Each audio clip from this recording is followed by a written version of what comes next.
ऐसा रवैया आपको अपनाने से आपके बच्चे अपने आप से नफरत करने लगते हैं कि मैं कैसे घर में पैदा हो गया जहां मेरे पिता या माता या दोनों खड़ूस हैं। हेलो दोस्तों, साइकोलॉजी हमारे ब्रेन के बारे में क्या कहती है, आइए एक एक पॉइंट को अच्छे से सुनते हैं और देखते हैं बिना एक मिनट गंवाए। दोस्तों, अगर आप कोई काम करते हैं और उस काम को करते समय बोरिंग का अनुभव करते हैं तो आप चाहें तो उस काम को उसी पल मज़ेदार बना सकते हैं। बस आपको अपने दिमाग में कुछ ऐसे विचार लाना है जो आपको उस वक्त मोटिवेट करता हो। लेकिन इस बारे में साइकोलॉजी कहती है ये तभी हो सकता है जब आप काम करना उस वक्त चाहते हो। आपके दिमाग में वो विचार कुछ भी हो सकता है लेकिन वो मोटिवेशन का काम करता हो। जैसे जो व्यक्ति जितना ज़्यादा काम करता है वो दूसरों की तुलना में एक्सपर्ट होता है। साइकोलॉजी का अगला पॉइंट है, आप एक मजबूत व्यक्ति हैं तो आप इस चीज़ को जरूर नोटिस किए होंगे। आपके सामने अलग अलग तरह की स्थितियां आई होंगी, तब आपका दिल टूटा होगा, आपको बहुत दुख हुआ होगा, आप कठिन से कठिन स्थितियों से पार निकले होंगे और बाद में मुस्कुराए होंगे। तो साइकोलॉजी इसके बारे में कहती है अगर आप बहुत बार किसी चीज़ के कारण हर्ट हुए हों और उसके बाद भी आप मुस्कुराते हों तो आप वास्तव में आप बहुत ही मजबूत हो जाते हैं। साइकोलॉजी का अगला पॉइंट बहुत ही महत्वपूर्ण है। दोस्त, आप पहले से यह बात सुनते चले आ रहे हैं, जैसा संगत वैसा प्रभाव। साइकोलॉजी इस चीज के बारे में कहती है कि आप जिन लोगों के साथ ज्यादा से ज्यादा समय बिताते हैं उनका प्रभाव इस प्रकार आप पर पड़ता है कि उस व्यक्ति की सोचने की शैली और आपकी सोचने की शैली, उसका काम करने की क्षमता और आपका काम करने की क्षमता एक जैसी हो जाती है।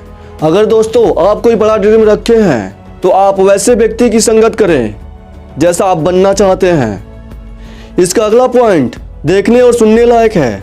साइकोलॉजी कहती है कि हम किसी व्यक्ति पर केवल एक बार ही पूर्ण रूप से विश्वास करते हैं। जब वो विश्वास एक बार टूट जाता है तो हमें बाद में कभी भी पहले जैसा विश्वास नहीं होता। ये चीज़ आपके साथ कभी न कभी तो जरूर हुआ होगा। आप किसी ऐसे व्यक्ति पर बहुत ज़्यादा विश्वास करते होंगे, एक बार ऐसा हुआ होगा कि आपका वह विश्वास किसी रीजन के कारण टूट गया होगा। तब से आप उस पर पहले जैसा विश्वास नहीं कर पाते होंगे, चाहे सामने वाला कितना भी सफाई क्यों ना दे ले। अगला पॉइंट बहुत ही महत्वपूर्ण है दोस्तों। साइकोलॉजी कहती है कि अगर कोई आपके पास किसी दूसरे व्यक्ति की चुगली करता है तो वह कहीं ना कहीं आपका भी किसी और के सामने चुगली करता ही होगा। अक्सर आपने देखा होगा कि अपने आसपास कई ऐसे व्यक्ति होंगे जो दूसरों की शिकायत आपके पास और आपकी शिकायत दूसरों के पास करते होंगे। तो ऐसे लोगों से दूर रहने में ही आपकी भलाई है, नहीं तो आपको किसी दिन झूठ मूठ में ही बदनाम कर देंगे। इसके आगे वाला बात बहुत ही महत्वपूर्ण है दोस्तों। आप निराश होते हैं तो क्या करते हैं, या तो आप किसी ऐसे व्यक्ति के पास जाते होंगे या ऐसे जगह पर जाते होंगे जहां पर आपका मानसिक मजबूती होती होगी। लेकिन साइकोलॉजी कहती है कि जब आप शीशे के सामने खड़े होते हैं और शीशे में देखकर सकारात्मक बातें करते हैं तो आप मानसिक रूप से मजबूत हो जाते हैं। अगर आपको कहीं डांस का परफॉर्मेंस करना है, स्पीच देना हो, अपने बॉडी का एक्सप्रेशन देखना हो या बहुत सारी चीज़ें ऐसी हैं जो शीशे के सामने होकर प्रैक्टिस कर सकते हैं। साइकोलॉजी कहती है कि अगर कोई व्यक्ति अच्छा है और ईमानदार है, किसी प्रकार का नशा नहीं करता है, दूसरों से बढ़ा चढ़ाकर बातें नहीं करता है, तो ऐसे व्यक्ति का दोस्त ज्यादा नहीं बनते। लेकिन उसके जितने भी दोस्त बनते हैं वे पक्के होते हैं। अगर आप भी इस प्रकार के व्यक्ति हैं और आपके पास दोस्तों की संख्या कम है तो निराश होने की बात नहीं है, क्योंकि 100 फालतू दोस्तों से अच्छा है एक सच्चा मित्र। अगला पॉइंट है दोस्तों, अगर आप बहुत ज्यादा सोचते हैं तो आज से सोचना कम कर दें, क्योंकि साइकोलॉजी के अनुसार अगर कोई व्यक्ति बहुत ज्यादा सोचता है तो उसको डिप्रेशन में जाने का खतरा बहुत अधिक होता है। तो आप कम सोचें और ज्यादा काम को करने का प्रयास करें, क्योंकि समस्या हल करने से ही हल होती है, केवल सोचने से बड़ी होती है।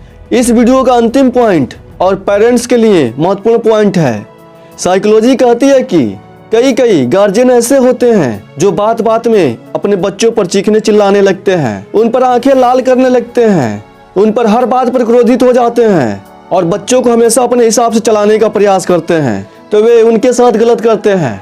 ऐसा रवैया आपको अपनाने से आपके बच्चे अपने आप से नफरत करने लगते हैं कि मैं कैसे घर में पैदा हो गया जहां मेरे पिता या माता या दोनों खड़ूस हैं।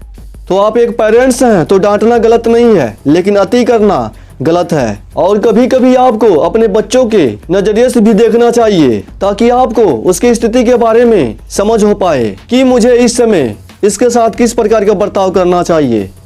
दोस्तों, ये थी साइकोलॉजी की 9 बातें जो आपके डेली जीवन में काफी किसी न किसी प्रकार से आपकी मदद कर सकती है। तो आप इस वीडियो को लाइक कर दें, शेयर कर दें, और चैनल पर नए हैं तो चैनल को सब्सक्राइब करके बेल आइकन को जरूर प्रेस कर दें, ताकि इस प्रकार की कोई भी वीडियो आपसे मिस ना हो। तो आप खुश रहें, मस्त रहें और स्वस्थ रहें। जय हिंद।